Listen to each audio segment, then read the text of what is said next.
Angkat tanganmu jika kau pernah mendengar bahwa kau harus berusaha melakukan 10.000 langkah dalam sehari. Meskipun jika kau tidak memiliki alat pelacak kebugaran seperti Fitbit atau Apple Watch. Menurut alat pelacak kebugaran dan pedometer, mengambil 10.000 langkah sehari adalah salah satu cara terbaik untuk menjalani gaya hidup yang sehat. Dan coba tebak, kita memiliki seluruh industri yang dibangun berdasarkan atas klaim ini. Tapi kenapa? Apa yang istimewa dari angka 10.000? Kenapa bukan yang lain? Bagaimana para dokter dan ilmuwan mengetahui bahwa ini adalah angka yang sempurna untuk menjaga kesehatan dan kebugaran? Ternyata, angka bulat yang bagus ini tidak didukung oleh sains.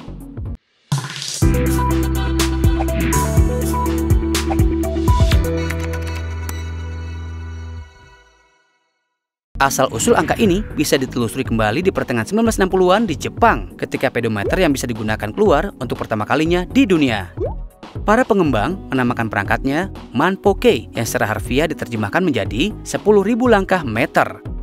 Mereka kemudian mengambil keuntungan dari kemeriahan Olimpiade Tokyo 1964 untuk mempromosikannya. Sekarang, beberapa dekade kemudian, orang-orang berusaha untuk mencapai sejumlah besar langkah ini berkat pemasaran yang cerdik dan juga tidak banyak sains. Tidak ada bukti konklusif bahwa 10.000 langkah harus menjadi tujuan kesehatan utamamu. Sebaliknya, yang sebenarnya paling penting adalah seberapa cepat kau bergerak dan itu didukung oleh sains. Penelitian juga menunjukkan bahwa olahraga ringan atau berat berkaitan dengan lebih sedikitnya gejala depresi, berkurangnya perasaan cemas, kualitas tidur yang lebih baik, kekuatan tulang yang lebih tinggi, dan lain-lain. Itulah sebabnya banyak pedoman kesehatan merekomendasikan jumlah waktu tertentu untuk suatu kegiatan daripada sejumlah langkah. Misalnya, di antara orang Amerika, rata-rata orang dewasa harus mendapatkan minimal 150 menit olahraga ringan atau sekitar 75 menit olahraga berat setiap minggunya. Dan coba tebak, kita bisa menerjemahkan pedoman kesehatan ini menjadi langkah juga. Bagaimana? Kamu mungkin ingin bertanya? Olahraga ringan membantumu membakar setidaknya 3 kali jumlah energi yang akan kau bakar, sementara kau sebenarnya tidak melakukan apa-apa.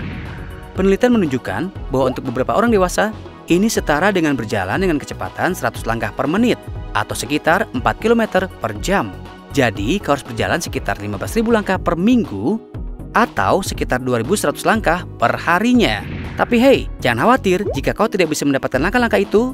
Ada banyak cara lain untuk berolahraga jika menjalani semua langkah ini bukan yang kau inginkan. Kau hanya perlu mengikuti rekomendasi ini dari American Heart Association. Bugar dalam 150 plus. Dapatkan setidaknya 150 menit per minggu aktivitas aerobik intensitas sedang atau 75 menit per minggu aktivitas aerobik yang kuat. Atau kombinasi keduanya, mana yang lebih disukai dibagi sepanjang minggu. Bergerak lebih, kurangi duduk. Bangun dan bergerak sepanjang hari. Aktivitas apapun lebih baik daripada tidak sama sekali. Tambahkan intensitas. Latihan aerobik sedang hingga berat adalah yang terbaik. Ketika kau mulai terbiasa menjadi lebih aktif, tingkatkan waktu atau intensitasmu untuk mendapatkan lebih banyak manfaat. Tambahkan otot.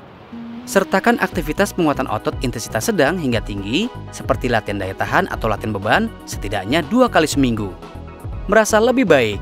Aktivitas fisik terhubung dengan tidur yang lebih baik, ingatan, keseimbangan, dan kemampuan kognitif, dan lebih sedikit resiko kenaikan berat badan, penyakit kronis, demensia, dan depresi.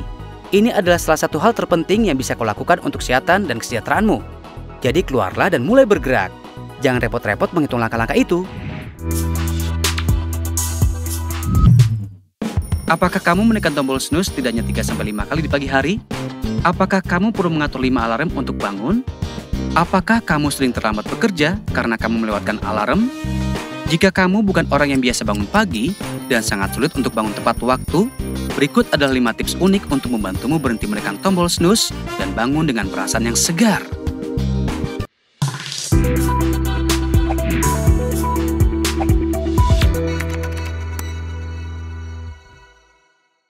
Jauhkan alarmmu. Dengan melakukan ini, kamu harus bangun dan berjalan untuk mematikan alarmnya.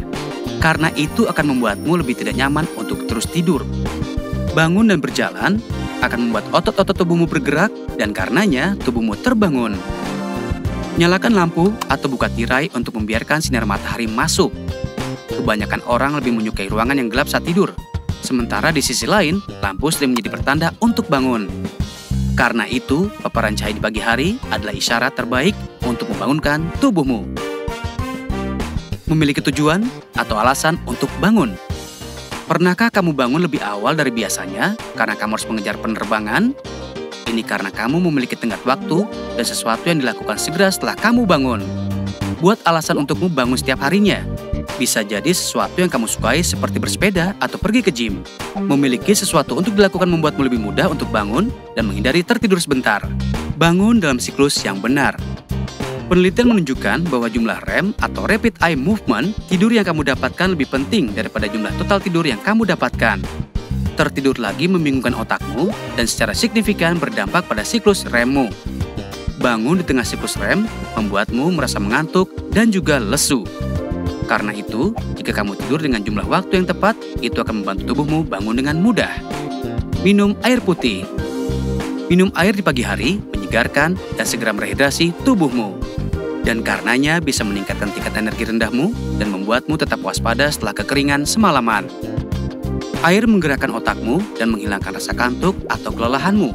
Jadi minumlah air sebelum berpikir untuk menekan tombol snooze.